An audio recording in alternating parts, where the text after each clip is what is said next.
So I have one question here. And sabi ni Mark Darrell Antonio Fiesta, Coach, how do you spot key levels po and how do you identify the best fair value gaps? Okay, sorry if I wouldn't be able to answer this directly because I don't use FVGs. Hindi ako naghahanap ng mga fair value gaps. And it's not part of my confluences. But I know some people who are very good in spotting FVGs and yun lang yung strategy nila.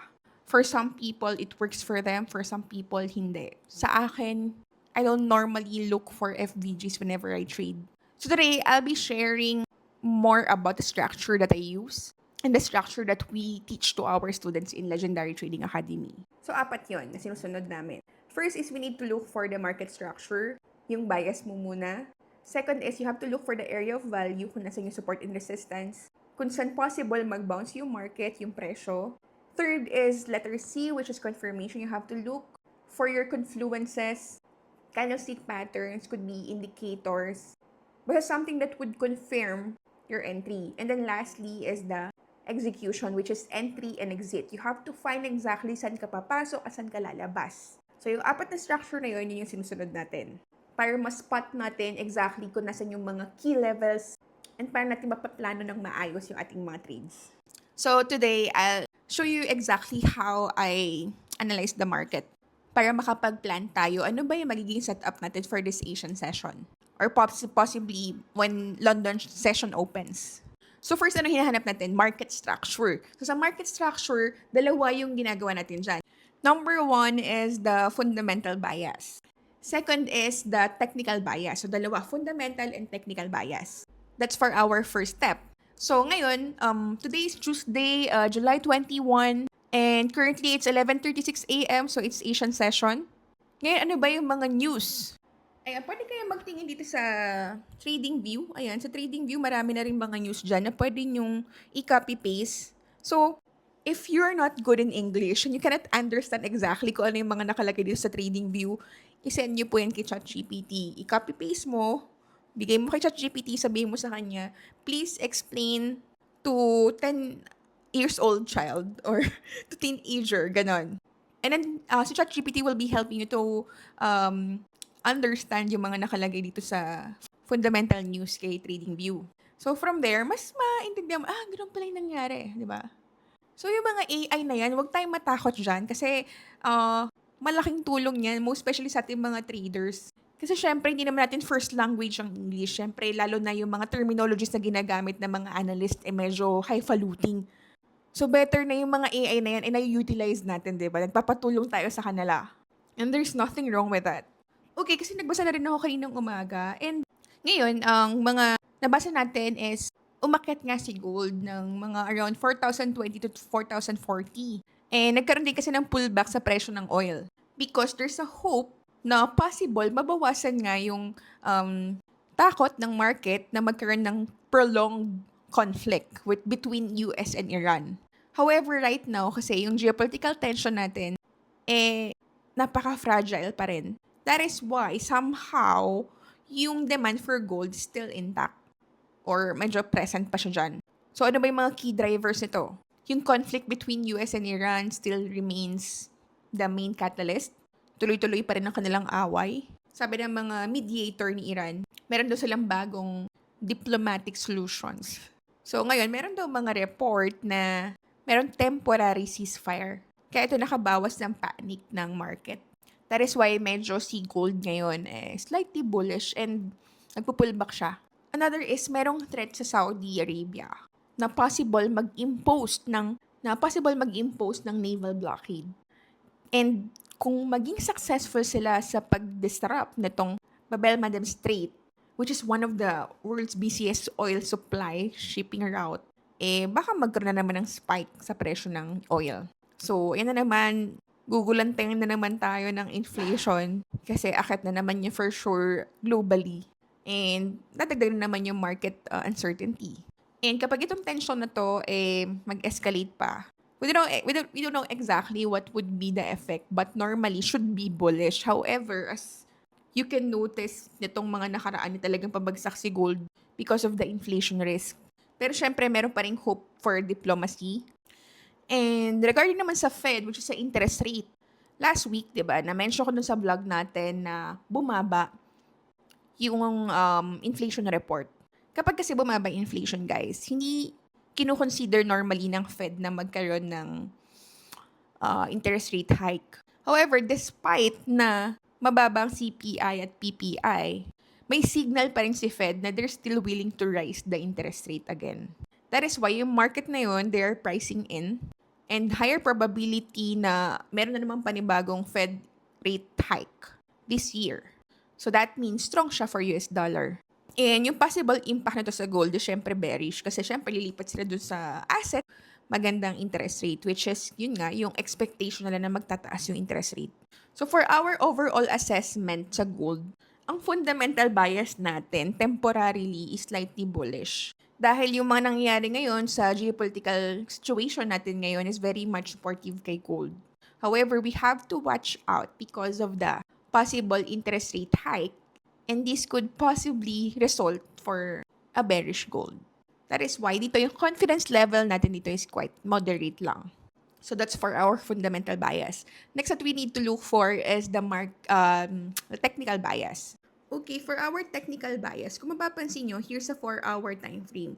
Obviously, and pabagsak siya kasi nagbubuo siya ng mga series of lower high, lower low, lower high, lower low, lower high, lower low. And now, nagkakreate na naman siya ng another lower high. So, kapag ganun yung pattern niya, that means meron tayong downward trend. However, kung mapapansin nyo dito sa ating stochastic, ayan, paakyat siya dito. And umabot na siya almost dito sa ating overbought zone. Kasi, ito yung kanya naging basis. This one and this one.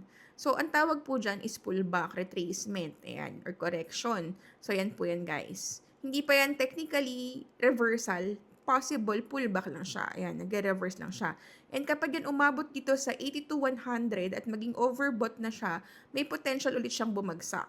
Okay? Kasi ma-exhaust na yung mga buyers. So ngayon, magtutuloy-tuloy lang pabagsak itong ating downward trend. So ngayon, for our technical bias, it's bearish. Okay? Bearish for our technical bias. However, dun sa ating fundamental, yung kanina nga sa news, meron tayong temporary na bullish bias or like slightly bullish bias because of this. And because of this pullback. Ayan. So if you will remember, ano ba yung pangalawa na hinahanap natin? Area of value, which is yung support and resistance, kung saan magbabounce yung market. So yun naman, hinahanap natin yun sa ating chart. So for our area of value, normally hinahanap ko yan sa H1. Ayan, dyan ako naghahanap ng area of value. Area of value is support and resistance. So, ang ginagamit ko para mahanap ko yung area of value is Bollinger Bands. So, ito yung indicator na ginagamit ko, which is double Bollinger Band, para malaman ko kung hanggang saan yung dispersion ng spread ng mga candlesticks.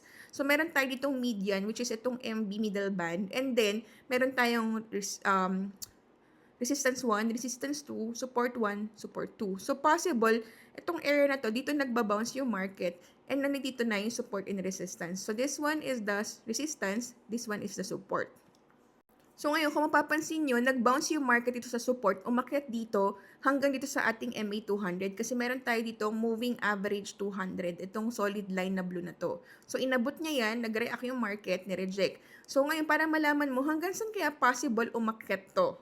Pwede natin tingnan yan sa H4. Sa H4, na-reach na rin kasi yung ating resistance sa H4. So, there's a high chance na possible babagsak na siya kapag na-exhaust niya na itong ating stochastic sa overbought zone. So, pwede tayo mag-entry ng sell dito. Since ang technical bias naman natin is sell, pwede tayo maghanap ng selling opportunity. Yun kapag dito, nagkaroon yan ng bearish candlestick. So, after this candle, let's see if magkakaroon yan ng bearish candlestick, and that could be our confirmation na pwede na tayong mag-sell. And yung bearish candlestick na yun na yung ating third, which is yun yung ating confluence. Okay, yun yung hahanapin natin na confluence, confirmation natin. And lastly, for our entry and exit, which is our execution, I probably look for an opportunity somewhere here kapag yan, bumalik na yung mga sellers at nag-step in na yung mga sellers. Doon pa lang ako mag-entry. And then, for my exit, pwede ako maglagay ng SL somewhere above this MA200. Ayan, dito, somewhere here, or above this swing high. And for my exit, possibly maglagay ako dito sa middle band ng TP1, TP2, TP3, hanggang dito sa pinaka-swing low dito. Ayan. Now, my rule here is that hindi ako mag-entry ng sell hanggat hindi ko nakikita na nag-i-step in yung mga sellers. Kasi possible na this one is a breakout of H1, which is this one, diba? Meron tayong resistance dito. Pagka-break niya dito, possible, ayan, mag-akat na patuloy-tuloy taas. Ayan, patuloy ng pataas. Dahil nga, di ba, fundamentally, bullish din naman, slightly bullish din naman ang market. That is why, we have to be very careful if ito ba, babasagin niya pababa or magtutuloy-tuloy na ito paakyat. That's why, yun yung pinaka-rule natin dito. Ngayon, if yung price, nag-create ka ng bearish candlestick and then nag-bounce lang siya dito sa ating R1, which is this one, itong line na to, at nag-bounce lang siya dyan, tapos umakyat na siya ulit, then, we probably look for an opportunity to buy na. Ganun yung gagawin natin. Now, pwede tayo maghanap ng mga entries natin sa M5. Kapag hindi na kayo makahanap ng entry dito, pwede tayo maghanap sa M15, Sa M15, and kung mapapansin nyo, sa M15, nire-respect niya na itong level na to, which is ang R1 natin. Ayan. Nire-respect niya na yon. Ngayon, pag ito bumagsak dito at nag-bounce ulit yan dito sa ating resistance 1, then possibly, dito na tayo mag-e-entry ng buy and magtutuloy-tuloy na ito paakyat ulit. Ganun siya, guys. So, yun yung mga rules natin dyan. Hindi tayo mag-sell dito hanggat hindi niya binibreak itong aking middle band. So, this is our middle band, this one. Kapag ito, hindi binbreak ng market, hindi po tayo mag-sell. So, that's how we create our ruling in trading. So, hanggat hindi niya nire-respect kung ano yung mga rules na sinet natin doon sa ating technical analysis, hindi natin i-follow or hindi tayo mag-trade. So, that's how we plan. Hinanap na natin yung fundamental bias, and then yung technical bias, and then naghanap tayo ng support and resistance, which is yung area of value, and then naghanap tayo ng confirmation sa mga candlestick patterns or mga candlestick or mga indicators, and lastly, hinanap naman natin kung saan tayo possible na mag-entry and possible mag-exit. Now, all you have to do is to follow that trading plan. So, ganun lang ako kasimple mag-analyze ng market. Simple and repeatable. So, yun lang guys. I know medyo malayo to sa tanong ni Mark, but this is how I look for key levels and paano ako naghahanap ng mga confluences ko, paano ako nag-entry, paano ako nag-exit, and ano yung mga hinahanap ko mo ng mga data. Now, if you want to learn more about trading and gusto niyo magpag-guide, and if you want na merong magtuturo sa inyo, tututukan kayo, or meron kayong community na makakasama, then you can join Legendary Trading Academy. I have an academy wherein we teach face-to-face classes, online classes, hybrid classes. So all you have to do is to inquire sa ating Facebook page, Legendary Trading Academy na Blue Verified. Mag-message lang kayo dyan. The admins will be answering all your inquiries so you can finally start your trading journey with us. Don't forget to message us, Legendary Trading Academy.